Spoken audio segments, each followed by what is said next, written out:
Untuk apa profesor doktor? Makanlah profesor. Makanya saya itu nggak pengen dipanggil doktor. Cukup panggil satu orang saja. Nah ini udah pas nih. Takut saya Pak. Dipanggil dokter itu takut besar tanggung jawabnya. Ya. Bukan besar tanggung jawab aja, amplopnya juga besar itu kalau diundang. Ya. Jadi ayah bunda bapak ibu, saya sampaikan, kalian anak-anakku pesan pertama Ustaz, berilmulah kalian, jujurlah kalian selama hidup kalian. Kedua, bahagiakan orang tua kalian. Ini dengarin. Apabila kita hidup di pasar, saya dari Tanah Abang, di pasar dari kecil sampai besar. Dan di Tanah Abang itu bapak-bapak, mohon maaf, kalau anak-anak ini tidak diajar dengan agama, habis kita Pak. Dibunuhnya kita sebelum kematian kita Pak. Belum mati kita udah dibunuhnya Pak. Ya, serius. Ya, dia tidak memuliakan orang tuanya. Kenapa? Karena tidak dididik dengan agama. Betapa banyak saya melihat teman-teman saya seangkatan dengan saya dulu membunuh orang tua sendiri sebelum saatnya. Contoh satu saja. Mohon maaf. Ya, bapaknya stroke Pak. Orang kita Sumatera. Bapaknya stroke. Si abang ini banyak hutang. Berempat adik kakak. Ya, karena banyak hutang, rumah mau dijual. Belum ada haknya warisan, mau dijual sama dia. Dibilang sama bapaknya, rumahnya udah dijual. Udah ada yang menawar 20 M. Apa kata adiknya? Bang, rumah ini belum ada hak kita. Bapak masih hidup, entar lagi mati orang kata. Coba bayangkan. Dipanggil adiknya saya dipanggil oleh adiknya. Ustaz, bantu saya Ustaz. Abang saya mabuk. Dia mau jual rumah. Bapak saya semakin stres, lagi dalam keadaan stroke di atas kursi roda. Saya datang, bang, belum ada hak abang untuk ambil warisan. Zolim abang, dosa abang, durhaka abang. Apa jawabannya? Hei, jangan banyak gaya abang. Ustaz apa kamu? Keluar, ini masalah keluarga kami. Karena dia bawa bodoh, takut juga saya. Ya, akhirnya saya mundur. Wah kacau nih. Apalagi lagi habis minum, saya mundur. Alam tak masih dulu ya. Lanjutkanlah perjuangan kalian.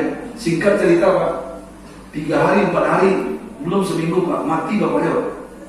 Matinya bukan karena stres Pak, udah stroke, lihat anak kayak gitu, mati. Mati bukannya malah sedih, anak-anak yang berempat ini gembira. 3 orang gembira, 1 yang sedih. Dikuburkanlah, rumah terjual singkat cerita 20 M Pak, berempat bagi 4, 5 M. Pindah ke Citayam, pindah ke Bogor, ke Depok dan ke Tangerang. Pecah keluarga ini, adik kakak, gara-gara uang, gara-gara duit. Akhirnya apa? Singkat cerita saya tahu akbar di Citayam.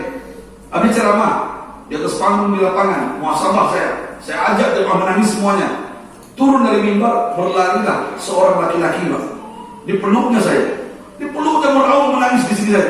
Karena saya berbicara tentang orang tua, ingusnya nempel di sini saya. Mohon maaf saya.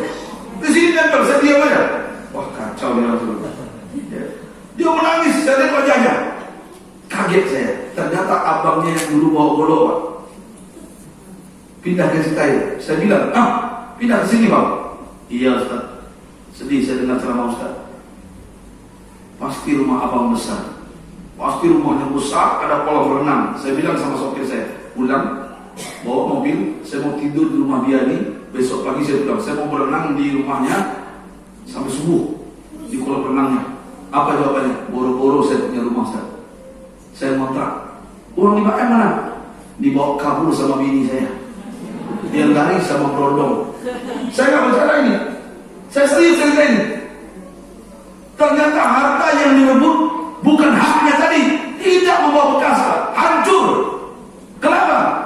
Durhaka, tidak memuliakan orang tua. Betapa banyak hari ini saya lihat anak-anak juga begitu. Mudah-mudahan kita yang ada di Masjid Al-Qasim tidak begitu. Amin. Makanya anakku, bahagiakan orang tua kalian. Berikan hak orang tua kalian. Kalau kalian besar nanti kaya nanti, nih cerita besar orang. Hak orang tua itu kalau dia sudah tua, kalau kalian hebat nanti di Pekanbaru ini yang pertama apa? At-ta'am ini aja. Berikan makanan yang terlezat untuk orang tua kalian di masa tuanya. Nanti kalian Allah akan bahagiakan dengan anak, istri dan cucu-cucu kalian. Kenapa? Kalian bahagiakan orang tua kalian. Sejarah menceritakan, orang kalau sudah memuliakan orang tuanya, hidupnya akan mulia. Jadikan emak bapakmu ratu dan raja di rumah tangga, maka rizkimu akan seperti ratu dan raja. Artinya apa? Sekarang banyak hutang, istri berulah, suami mata keranjang, betul bu? Anak susah jatuh narkoba, berzina, LGBT lagi. Kenapa? Karena kita durhaka sama orang tua. Karena kita tidak memberikan hak orang tua.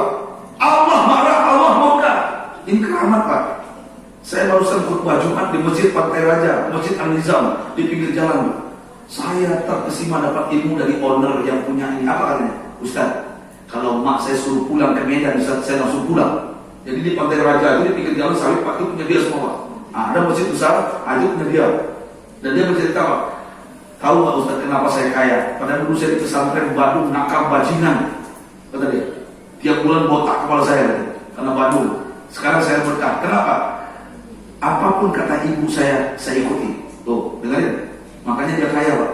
Jadi duitnya tuh, kalau ibaratkan bahasa kitanya unlimited, nggak berseri lagi pak. Banyak banget. Tadi langsung berinfak ke komunitas Dewan Mengaji. Berapa tadi? 40 Al-Quran. Alhamdulillah. Tuh. Kenapa? Bagi dia itulah yang akan membantunya di dalam kuburannya. Karena dunia bagi dia semakin dia jauhi dunia, semakin banyak uang. Semakin dia muliakan orang tuanya, masuk rekening banyak uangnya. Bingung saya Ustaz. Kenapa? Orang tua Ustaz. Haknya saya berikan. Apa haknya? Saya selalu kalau pulang itu bawa kesukaannya. Bawa makanan lezat untuk dia. Makanya diamalkan apa? Dalam riwayat ketika Nabi Musa alaihissalam bertanya ke malaikat Jibril. Nih dengarin, jangan aku dengarin. Ini kesehatannya. Bukan cerita jin dan jun, tuyul dan bayul. Dengarin. Nah, yang bisa jawab nanti 50.000. Ambil dulu. Dalam riwayat Sahih diceritakan Nabi Musa alaihissalam bertanya kepada malaikat Jibril. Pertanyaannya apa? Ya Jibril, siapa temanku dalam surga? Apa jawab Jibril? Wallahu a'lam. Aku nggak tahu. Aku akan tanya kepada Allah. Berangkat Jibril kembali. Ya Musa alaihissalam, Allah mengabarkan kepadaku temanmu dalam surga seorang pemuda jual daging di pasar. Oh, bukan ustaz temannya. Penjual daging anak muda lagi. Baru keluar dalam bidang laku. Anak muda, anak muda. Ya, anak muda.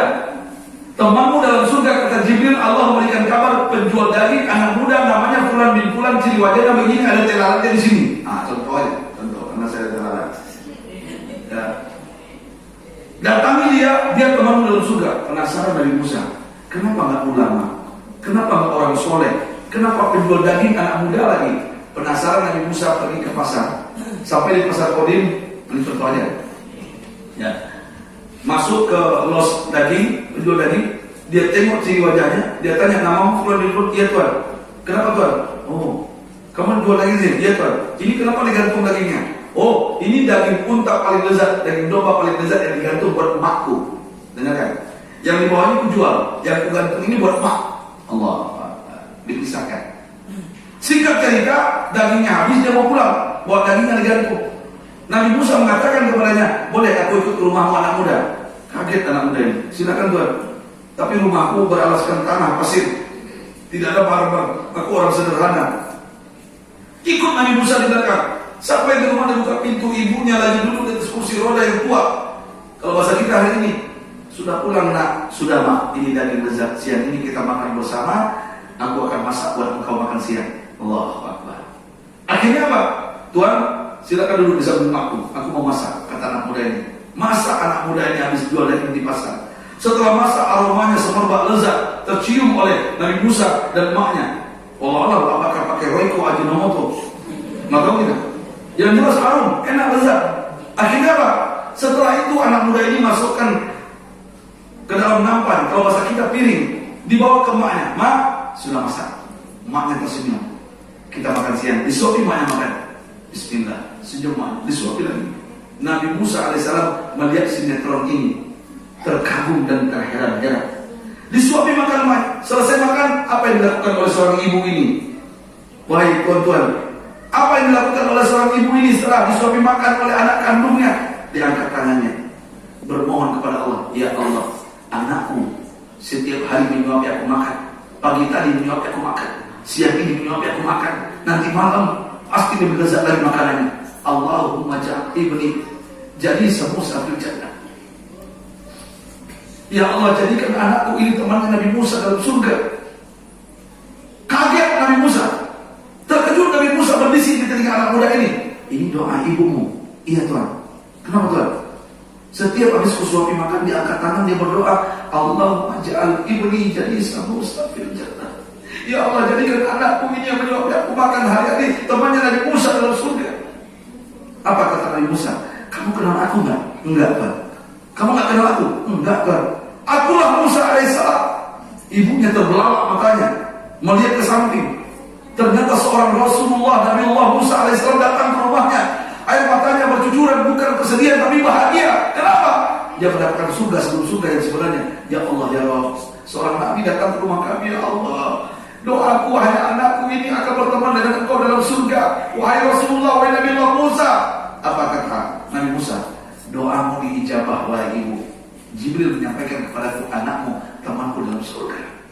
Pertanyaannya, ibu-ibu dan bapak-bapak, anak-anak muda, sudahkah kalian menyuapi orang tua kalian? Sudahkah kalian membahagiakan orang tua kalian? Hancurnya bangsa ini, babak belurnya negara ini, salah satunya apa? Kita tidak menghargai, memuliakan orang tua kita. Kita menjadikan orang tua kita budak dalam rumah tangga kita. Sudah mengasuh kita dari kecil, mengasuh cucu dan itu gak digajiin. Betul nggak? Benar nggak? Yang seharusnya masa tuanya dia dibahagiakan, jadi ratu dan raja. Dia beribadah kepada Allah, diajak ke rumah makan enak, diajak ke sana-sana seharusnya. Apa yang kita lakukan? Ma, asuh dia ya, anakku ya. Ma, jaga dia ya. Nah, ini anak kalau ada kayak gini, siap-siap, pasti suaminya berselingkuh. Anaknya berulang, dia pun bertingkah. Banyak kasus saya lihat Bapak Ibu. Jangan sekali-kali bentak orang tua kita. Fala taqul lahum cis, wala tanhar, jangan bentak orang tua kalian. Ganti kali. Berikan yang terbaik kepadanya. Masih ingat waktu kecil? Ibu tidak ada lagi lakinya, suaminya sudah meninggal, anaknya 7, botak-botak kepalanya, 7 anaknya. Apa kata ibu ini? Dimasak telur dadar. Saya masih ingat itu. Ya, cerita dari teman saya. Ya, masak telur dadar dipotong 7. Nah, anaknya kecil-kecil botak-botak kepalanya. Tiap 6 bulan melahirkan. Tiap 1 tahun ya. 6 bulan kucing ya. Oh, deret. Nah, laki udah meninggal pula. Nah, makanlah. Nah, ini buat kamu nak. Besar jadi polisi. Ini buat kamu nak. Besar jadi pengacara. Ini buat kamu nak. Jadi pedagang pasar kodim. Kamu nak. Ini jadi dokter. Kamu nak. Jadi ustaz. Besar nak. Sudah dipotong 7. Ada satu anak yang soleh mengatakan, emak mana? Jatah emak mana? Apa jawaban seorang ibu? Emak udah kenyang kan? Emak tak lapar. Tahukah Bapak Ibu siapakah manusia yang paling pembohong pendusta di dunia? Tahukah Bapak Ibu? Orang yang paling pembohong pendusta di dunia ini adalah ibu, emak kita. Ketika dia lapar, dia tahan 2 hari, 3 hari tidak makan demi kebahagiaan anaknya, demi memuliakan anaknya, membesarkan anaknya. Dia siap menderita. Dia lapar dibilang kenyang, dia sakit dibilang sehat. Itulah manusia yang paling pembohong Bapak Ibu. Makanya anak-anakmu jangan sia-siakan orang tua kalian. Berjuanglah untuk membahagiakan. Kalau kalian bahagiakan orang tua kalian dari sekarang, demi Allah, uang itu datang, hutang itu lunas. Demi Allah, saya nggak bercandain. Saya ceramah dari Sabang sampai Merauke, saya ceramah ke luar negeri. Ketika saya bertanya kepada orang-orang sukses rata-rata apa, pasti memuliakan orang tuanya. Dan saya ingin di Masjid Al-Qasim ini semua yang hadir ini yang masih punya orang tua, bahagiakan orang tuanya. Setuju nggak? Setuju nggak? Berikan hak orang tua kalian. Jangan sakiti orang tua kalian. Yang kedua, apa hak orang tua itu? Kalau kalian ingin bahagia masa tua, masa hebat kalian nanti, sukses kalian, dengarin anak-anakku. Yang kedua adalah al-khidmah, atau ini saja, layani orang tua kalian ketika butuh pelayanan. Kadang-kadang tingkahnya aneh Pak. Kalau sudah pikun tuh Pak, kadang-kadang sholat zuhur itu 5 kali Pak, ke masjid itu Pak, 5 kali. Mau kemana Pak? Sholat zuhur. Tadi udah sholat, lupa dia Pak. Kita kasih uang dia Pak, 50.000 sehari. Nih Mak, 50.000 buat jajan ya, buat belanja. Cerita ke tetangga, tahu nggak? Anak saya pelit, bakhil, saya nggak dikasih uang. Padahal usah dikasih. Nah itu cobaan kita. Ini ujian bagi kita demi Allah. Dan suatu hari kita pun akan begitu nanti. Kenapa? Disinilah cara Allah. Ini anak sabar atau tidak. Maka layani orang tua kita. Kalau ingin bahagia,